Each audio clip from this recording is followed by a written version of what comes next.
शुरू करो, डालो बुनियाद, घर महल नजर आएगा। वंडर लाइए, वंडर अपनाइए, फर्क नजर आएगा। वंडर सीमेंट, फर्क नजर आएगा। नमस्कार, मैं हूं रविंद्र जैन और आप देखना शुरू कर चुके हैं सबकी खबर। आज मुझे लखनऊ विश्वविद्यालय के एक एसोसिएट प्रोफेसर रविकांत चंदन की बुद्धि पर बड़ा तरस आ रहा है, जो सोशल मीडिया पर लिख रहे हैं कि बागेश्वर महाराज को फांसी की सज़ा दे देना चाहिए। ना इन्हें कोई मुद्दा पता है, ना इन्हें कोई जानकारी है, बस लिए और सोशल मीडिया पे कुछ भी बक दिया। जो कुछ इनने लिखा है वो तो ऐसा लगता है कि ये सामान्य बुद्धि का व्यक्ति नहीं है, या तो कोई पागलपन है या इसके अंदर कुछ ऐसा जहर भरा हुआ है कि ये संतों के खिलाफ इसी तरह के शब्दों का उपयोग करते रहे हैं। मैं आपको आगे बढ़ने से पहले स्क्रीन पर एसोसिएट प्रोफेसर लखनऊ विश्वविद्यालय, ये हिंदी विभाग के एसोसिएट प्रोफेसर है, मैं इनका फेसबुक का वो पेज दिखाता हूँ और इन्होंने क्या लिखा है। ना केवल धीरेन्द्र शास्त्री बल्कि प्रधानमंत्री के खिलाफ भी टिप्पणी की है, और इसके बाद भी ये प्रोफेसर कैसे बने हुए हैं इस पर भी मुझे आश्चर्य होता है। आगे बढ़ने से पहले मैं इनका फेसबुक पेज आपको स्क्रीन पर दिखा रहा हूँ। ये लिखते हैं, एक दिन पहले ही लिखा है इनने, ये लिखते हैं कि नॉन बायोलॉजिकल प्रधानमंत्री नरेंद्र मोदी द्वारा घोषित छोटा भाई धीरेन्द्र शास्त्री धर्म की आड़ में महिला तस्करी कर रहा है। अब आप सोचिए कितना बेहद बेहुदा, मतलब इनकी मानसिकता क्या है, वो सोच के मुझे हैरानी हो रही है और चिंता इस बात की हो रही है कि ये लखनऊ विश्वविद्यालय में प्रोफेसर हैं, एसोसिएट प्रोफेसर। आगे लिख रहे हैं, इसकी गहन जांच होनी चाहिए और सही पाए जाने पर धीरेन्द्र को फांसी होनी चाहिए। अब आप बताइए, ये इन्होंने एक फोटो लगाया है महिला का, और ये संदेश देने की कोशिश की गई है कि इन महिलाओं की तस्करी कर रहे हैं धीरेन्द्र शास्त्री, जो बागेश्वर महाराज है। अब मैं आपको बताता हूँ कि इनकी बुद्धि क्यों चल रही है और ये किस तरह से माहौल बिगाड़ते हैं। आज मैं इनकी पोल भी खोलना चाहता हूँ। दरअसल जो मध्य प्रदेश का छतरपुर जिले में बागेश्वर धाम है, वहाँ भारी संख्या में लोग आने लगे हैं। वहाँ पर लोग व्यवसाय भी करने लगे हैं। एक बात महसूस की जा रही थी लंबे समय से कि वहाँ कुछ ऐसी माताएं बहनें रह रही हैं जो लंबे समय से परिवार के से दूर हैं, अपनी पहचान छुपा के रह रही हैं और अपने खर्चे चलाने के लिए कोई फूल बेच रहा है, कोई अगरबत्ती बेच रहा है, कोई कुछ कर रहा है। लेकिन इनके लगातार वहाँ रहने से वहाँ व्यवस्थाएं बिगड़ रही थी। तो वहाँ पर जो ट्रस्ट है, जो प्रबंधन है, उसने बाकायदा ऐसी महिलाओं की पड़ताल की है।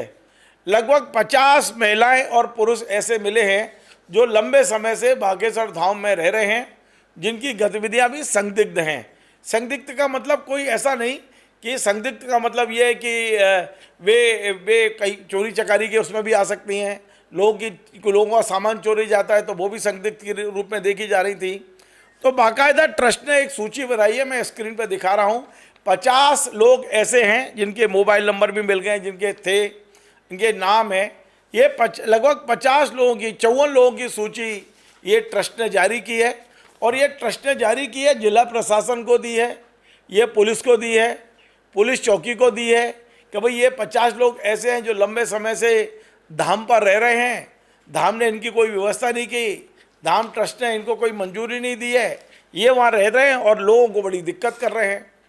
इसके बाद में पुलिस की सहमति से ट्रस्ट ने शायद 28 या 29 जुलाई को लगभग 12-13 महिलाओं को से चर्चा की और कहा कि हम आपको महोबा पुलिस स्टेशन तक छोड़ देते हैं और वहाँ से आप अपने अपने परिवारों के लिए रवाना हो जाएं। तो रात में इनको एम्बुलेंस गाड़ी में लेके स्टेशन छोड़ने जाया जा रहा था। बताया जाता कि उसी समय किसी महिला ने, क्योंकि ये अपनी सहमति से तो जा नहीं रही थी और ये वहाँ बागेश्वर धाम छोड़ने को तैयार नहीं थी, तो इन्हें स्टेशन छोड़ने के लिए जा रहे थे, तभी किसी महिला ने डायल 100 पे फ़ोन कर दिया कि हमारा अपहरण कर लिया गया है। तो लबकुश थाने की पुलिस रास्ते में आ गई, उसने वाहन को रोक के पूछताछ की, उसके कुछ वीडियो बना लिए गए, वीडियो बना के वायरल कर दिए गए कि बाबा के आश्रम से जबरन महिलाओं को कहीं ले जाया जा रहा था, मतलब जो मन में आए वो किया जा रहा था। जैसे ये वीडियो वायरल हुए तो धाम ने तत्काल एक विज्ञप्ति जारी की। मैं आपको स्क्रीन पर दिखा रहा हूँ। ये विज्ञप्ति 29 जुलाई की है और इस पर कार्यालय के जो प्रबंधक हैं उनका बाकायदा हस्ताक्षर है। मैं आपको इस विज्ञप्ति को पढ़ के बताता हूँ तो शायद आपकी स्थिति क्लियर हो जाएगी। इसमें लिखा है, सूचनार्थ आगंतुक श्रद्धालु व आम जन बाबत विगत कई दिनों से श्री बागेश्वर धाम पर कुछ असामाजिक तत्व अवैधानिक व जन विरोधी गतिविधियों में शामिल होकर धाम में निवास कर व्यवस्थाओं को बिगाड़कर माहौल खराब कर रहे थे, जिनकी मौखिक रूप में कई शिकायतें प्राप्त हुई, जिस पर कार्रवाई करते हुए पुलिस चौकी बागेश्वर धाम व श्री बागेश्वर जन सेवा समिति द्वारा ढाबा, होटल संचालक, होम स्टे संचालक आदि से जानकारी एकत्रित कर पाया कि कुछ फूलमाला विक्रय व सामग्री विक्रय करने वाली माताएं जो कि अपने परिवार व पहचान को छुपाकर धाम पर निवास कर रही हैं, इन्हें चिन्हित कर पुलिस चौकी एवं पुलिस थाना बल व श्री बागेश्वर जन सेवा समिति के सदस्यों ने इन सभी अवांछित व्यक्तियों को समझाइश देकर सभी की फोटो व पहचान पत्र की प्रति लेकर यह आग्रह किया कि उनके धाम पर अनावश्यक रूप से रुकने की आवश्यकता नहीं है, क्योंकि धाम पर आने वाले श्रद्धालुओं व धाम की व्यवस्थाओं को क्षति न पहुँचे, ऐसी सूचना दी गई। कुछ लोगों ने सहमति से घर जाने व किराया न होने की जानकारी दी, जिससे समिति सदस्यों ने उनका घर तक का जाने हेतु किराया देकर उनके घर पर सूचना देकर समिति सदस्यों द्वारा रेलवे स्टेशन व बस स्टैंड तक छोड़ा गया। सर्व सूचनार्थ यह जानकारी की जाती है कि धाम पर आने वाले श्रद्धालु सावधान रहें व धाम पर पहचान छुपाकर रहने वाले लोगों को धाम पर अमर्यादित तरीके से अवैध कृत्यों में शामिल हैं उनके लिए भी यह विज्ञप्ति सूचनार्थ व अग्रिम कार्रवाई हेतु है। अन्यथा श्री बागेश्वर जन सेवा समिति इन व्यक्तियों के विरुद्ध आवश्यक प्रथम सूचना रिपोर्ट दर्ज कराकर इनके विरुद्ध आपराधिक कार्रवाई संस्थित करने के लिए स्वतंत्र रहेगी। मतलब कुल मिलाकर मामला ये था कि ये माता बहनें लंबे समय से वहाँ रह रही थी, अवांछित गतिविधियों में शामिल थी, धाम से जाने का नाम नहीं ले रही थी, इसलिए इन्हें पुलिस की जानकारी में स्टेशन तक छुड़वाया गया। और ये एक प्रोफेसर, अब वही मैं फिर से कहूँगा कि आपका विरोध यदि किसी के प्रति है तो तथ्यों पे होना चाहिए, आपके पास प्रमाण होना चाहिए।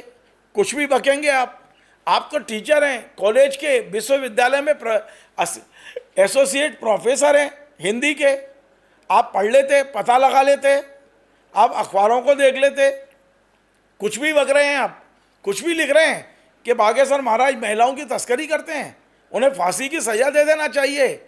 मैं आज ऐसे प्रोफेसर की अपने चैनल के जरिए निंदा करता हूं और मध्य प्रदेश की छतरपुर पुलिस से निवेदन करता हूं कि आप इनके सोशल मीडिया अकाउंट को देखिए और आपको लगता है कि कानून के अनुसार उन्होंने जन भावनाओं से खिलवाड़ किया है तो इन पर जन भावनाएं भड़काने का प्रकरण भी दर्ज कीजिए।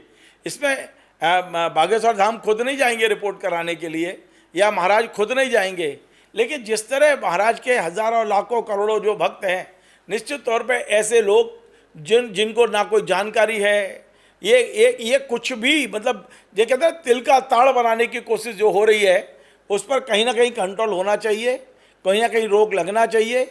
यदि बागेश्वर धाम से भी कोई गलती होगी हम उसको भी छुपाएंगे नहीं, हम चलाएंगे। आज लखनऊ के इस प्रोफेसर ने जो शब्द लिखे हैं उससे निश्चित तौर पे तमाम सारे भक्तों की भावनाएं आहत हुई हैं और इसलिए मैंने ये कार्यक्रम बनाया है कि ऐसे कोई भी ऐरा गहरा रत्तू गहरा कुछ भी लिख देगा कि बाबा जी को फांसी दे दो, मतलब बाबा जी तस्करी करते हैं महिलाओं की, कोई प्रमाण हो, कोई बात हो, समझ में आता है। लेकिन आप समझ सकते हैं कि ये जो बोलने की स्वतंत्रता का जो दुरुपयोग हो रहा है और ऐसे व्यक्ति कर रहे हैं जो लोगों को पढ़ाते हैं, लोगों को शिक्षा देते हैं, जिन्हें हम गुरु मानते हैं, गुरु पूर्णिमा पर जिनको हम आदर देते हैं, वो यदि इस तरह के शब्दों का उपयोग करते हैं तो मैं आज रविकांत जी, यदि आप तक मेरा ये कार्यक्रम पहुंचता है तो मैं आपसे इतना ही आग्रह करूंगा कि आप अपनी इस भूल के लिए सार्वजनिक क्षमा मांगें और यदि ऐसा नहीं करते हैं तो फिर मध्य प्रदेश की पुलिस स्वतंत्र है आपके खिलाफ कार्रवाई करने के लिए। आप सभी को यदि हमारा ये कार्यक्रम पसंद आए आप इसे शेयर करें, लाइक करें, कमेंट करें और आपसे बार बार निवेदन है हमारे इस चैनल को सब्सक्राइब अवश्य करें। धन्यवाद।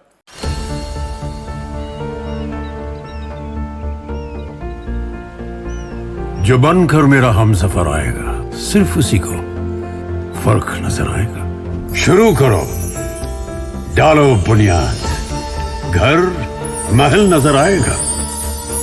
वंडर लाइए, वंडर अपनाइए, फर्क नजर आएगा। वंडर सीमेंट, फर्क नजर आएगा।